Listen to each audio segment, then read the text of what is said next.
Cho bắn lúc sơ phải chơi đâu nè. Cái này Yellowstone nè. Yellowstone. Ilu nhân nó hả? Ilu nhân nó. Muốn gas nó. Muốn access gas. Cho bắn lúc. Sao nó là nó bộ đồ đảo luôn rồi không nào?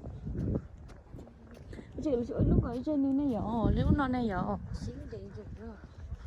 Tao lấy những phải quật nào, lấy những sang phải quật, lấy những phải chụp quật.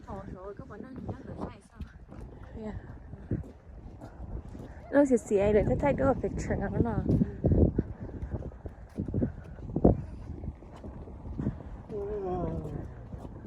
That's the famous part here. Looks so nice.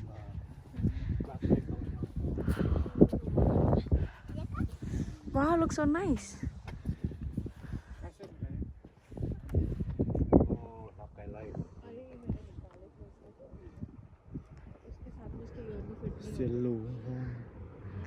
Still the ocean so yo.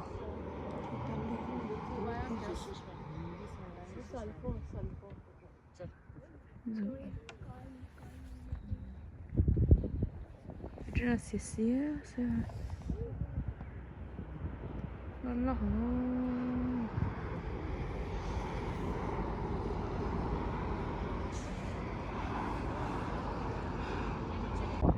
This one's bubbling. Wow. Nó bông power. Cha nắm cột thế rồi.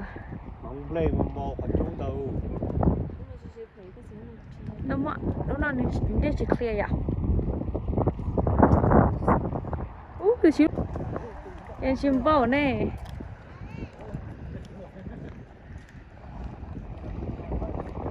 Cái đó là chim bò này. Cái chiếu là chim bò này luôn là thế này.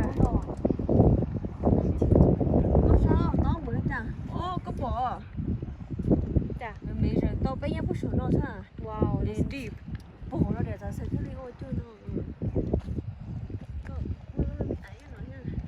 Yeah, nó một bubble. Chị cái sao cái lúc lon đấy nên đặt cái bubble thì hai lần chỉ bubble này. Trứng gas à? No smell. Như trứng gas. Wow. Giống một sao hết rồi. Cho họ xem thế nào tôi say nó nè. Cái chắc còn nó là chỉ thải hết nó lấy. Từ giờ một cho của ya có hay. Từ đấy từ.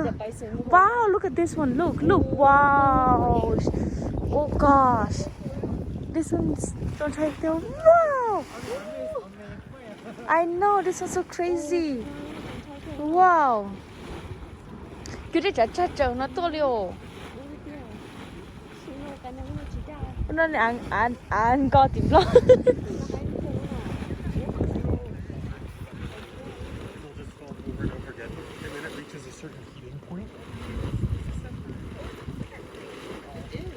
Move on. Nó hay được thế. Chứ lúc đó nó thế. Lúc đó nó thế này. Nó lúc đi sao? Nó bảo bộ thế họ lúc. Cú nó cũng là. Cứ chỉ nữa chỉ muốn ăn tao mà giờ. Nó cú sao? Ní cho đây khách nhảy tới lòng này nó này.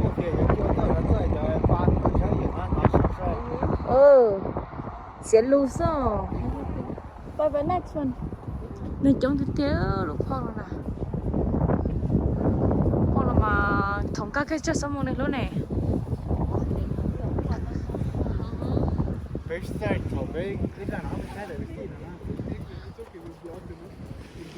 Nu chắc là họ phải ra cái spot này là cái This one is very dangerous. Nó để chơi tiểu nó trốn tranh cô. Nuôi nó mập. Chỉ muốn học điều tên này giờ tôi nó vào lúc nó scary. Lúc nó thấy nó nó còn biết chờ nè.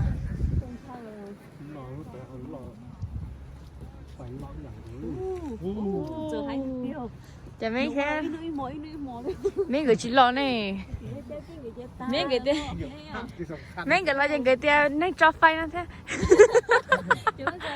ô có sen cho phai luôn lúc nào tôi phải chẳng cho liền mày có sen à cho liền cứ nhé rồi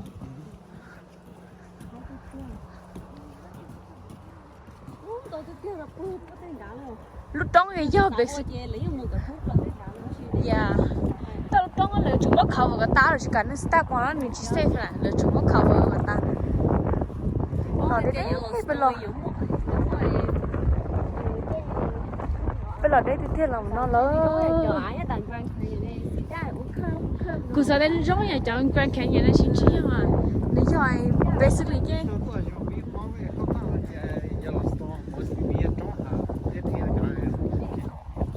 wow đi xuống chỗ chơi đi vừa cái nó lúc nó hay kiểu nó là bận sao vặn nữa bánh xin bánh xin chỉ cái kê nó tổ nó chụp u cho hai ó chụp trên cho ba hò trên cho ba she said to start on any we are from to khó chơi tất cả là lấy họ một khó nên một khó nên một số ồ nó hay tất cả chỉ làm theo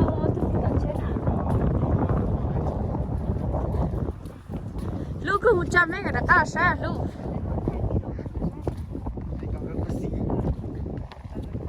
tôi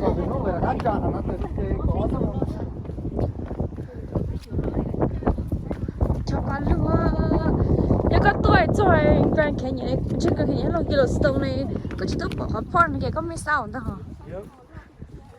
wow this one yep I feel like cứ ok đó mà họ phải cho các anh thử đó này wow nó phải tiêu phun phai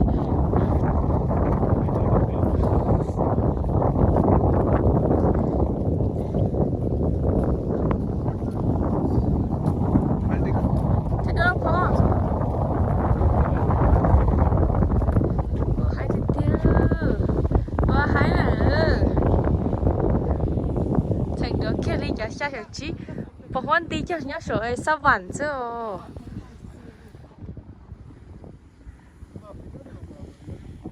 hai cái tê đấy nó mà cho pa luôn ô nó ô hai cái tê look wow this one so don't try your danger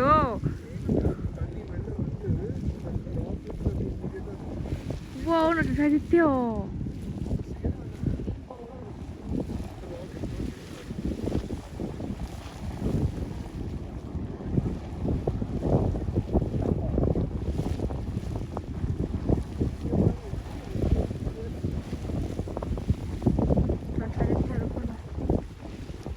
trong thịt tiêu nó mà nó là hái bộ luôn, nó là hái bộ đi, nó là chơi cho đi làm bơ đi thế.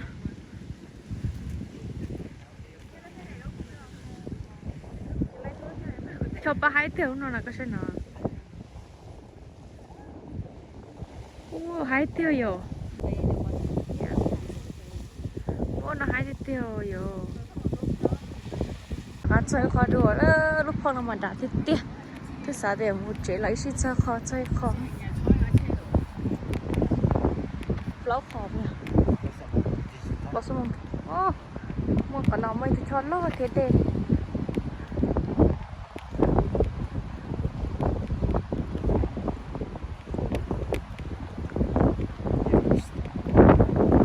Yellowstone này mình đã phải ra này có ra này dạ should be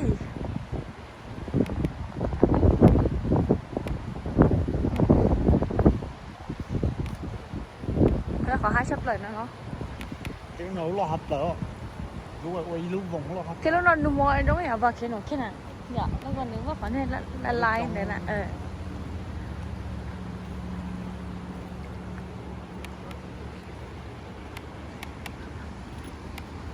so big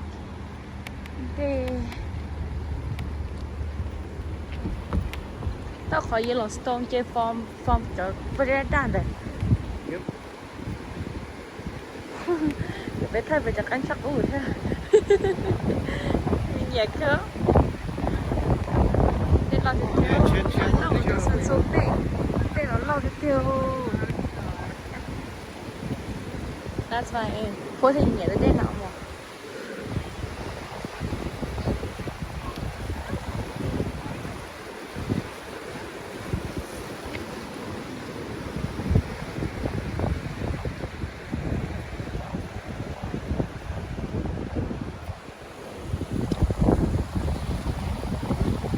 để chế bút tí mà nó nhà còn nhà nó có thay gì mà chỉ chắc chắc ấy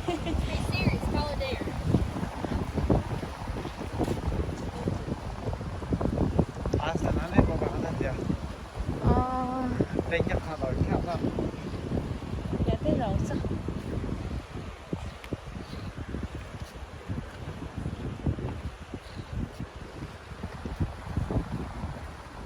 nó tổ cho cái shit vậy cái shit số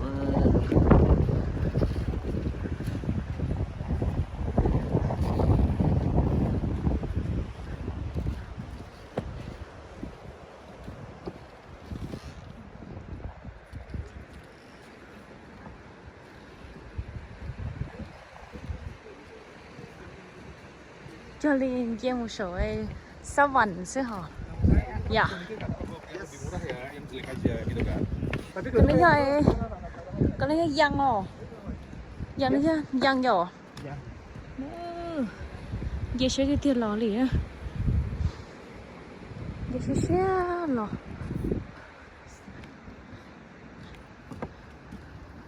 cho nó sợ mà nó chỉ trống nó chỉ da liền ô cho bà lưu cho mình chơi sổ con đâu sao hỏi cho nó cho anh tên đừng làm mà cú đi cua cái nó mà chỉ cho để tiền là cú hẳn à wow nó chẳng sai thổ nó lọt thổ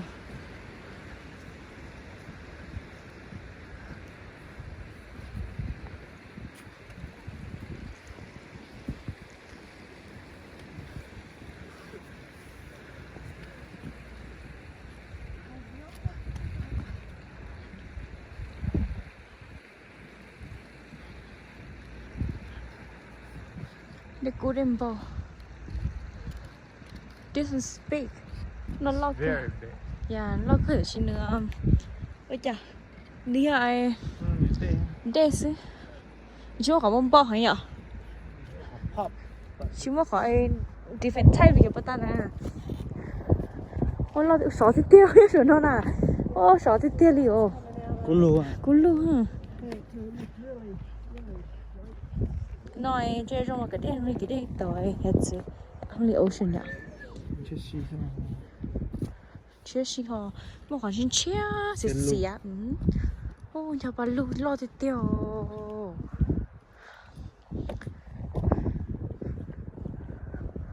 lo thì tiêu rồi lúc nào nè quay luôn lại quay luôn lo rồi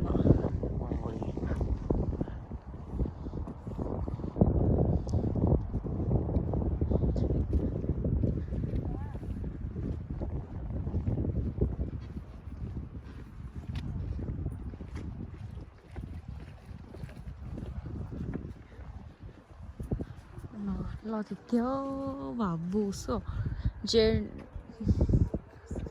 chơi rong mà rong đi để hết gì à đi chia xe luôn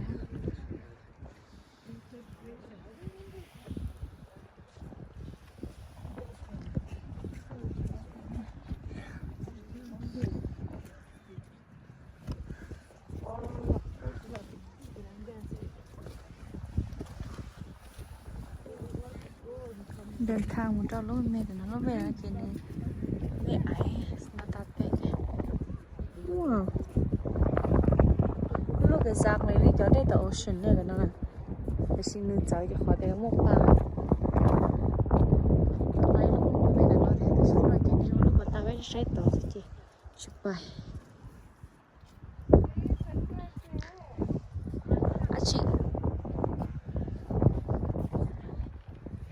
giật chở hết cả ô số thì tiền là nhá số nó nè cho đi nhá số còn tu sữa cho tôi ăn số nó nói hết quá sữa này wow cái này số rồi cái nó thì nó tao nó tao lo đi theo sao sao này nhá lúc này nó xí hả lúc này sợ chỉ trống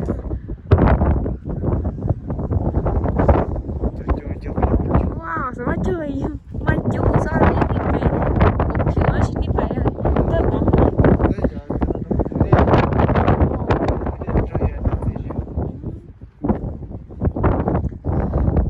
cái đeo mà chỉ đâu wow chỉ bỏ hoan tì chỉ bỏ tiền một cái tư lý rồi chỉ bỏ thanh mới theo mới thấy là tao nói theo chỉ bỏ kế lý rồi bỏ hoan tì sao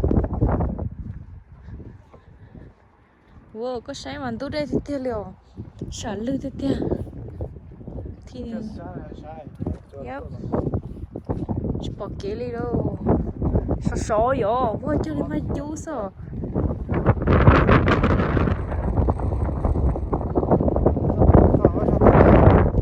chỉ bỏ năng nè nó thì theo nó có chấm món vậy từ ô bỏ con tin chỉ bỏ kế liền lần này cả các tour chỉ có safe không có safe look at the back, look at the back. wow That is all. chơi mà still sao chơi đến này bộ phiểu à chuẩn đấy mình hay vô lì hả cái đấy cho tao để mà bộ phiểu á nó thì theo nó sắp lở cái số yêu cái tao theo chúng nó để xử nó still you don't feel safe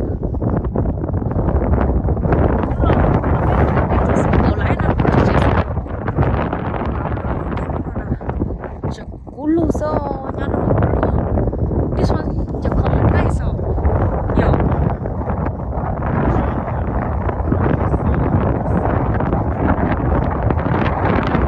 mày con nói cho chị xí này nhỏ cái toàn cái này thay à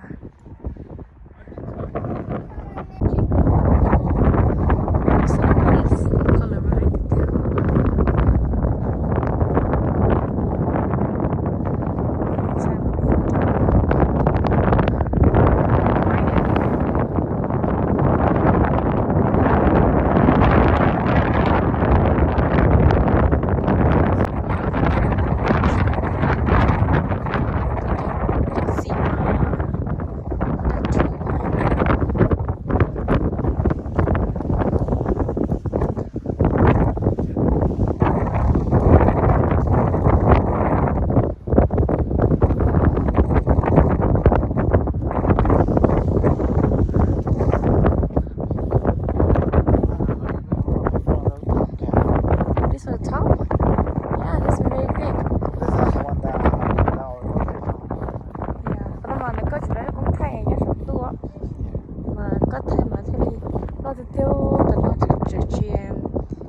tàu tả nào mà thay đổi trong thực tiễn rồi nữa mình cầm cái gì nhá tin rồi rồi cái tôi thay đổi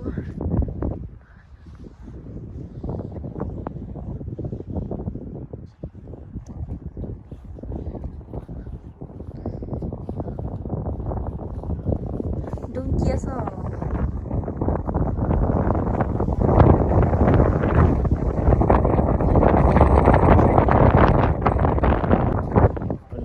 cái sông nó lọt giờ có một lúc cũng thay sông tôi thay cái sông nó lọt theo cho bạn nó 70 Celsius. trong sông nó thì nó mà đắt chủ anh nói cho cứ phải theo tuổi các tuổi hú tê phù nó chỉ sáng trong cả nó cú hồ chị á trong là kề bây giờ muốn cho bác hú tê trong bé cho chi đồ lá nữa yêu chơi bé cho lá cho con cá tao sai để chơi nè bé chơi lô mà không có cái tao phải xem chi đó chỉ là ta thay mới sai nè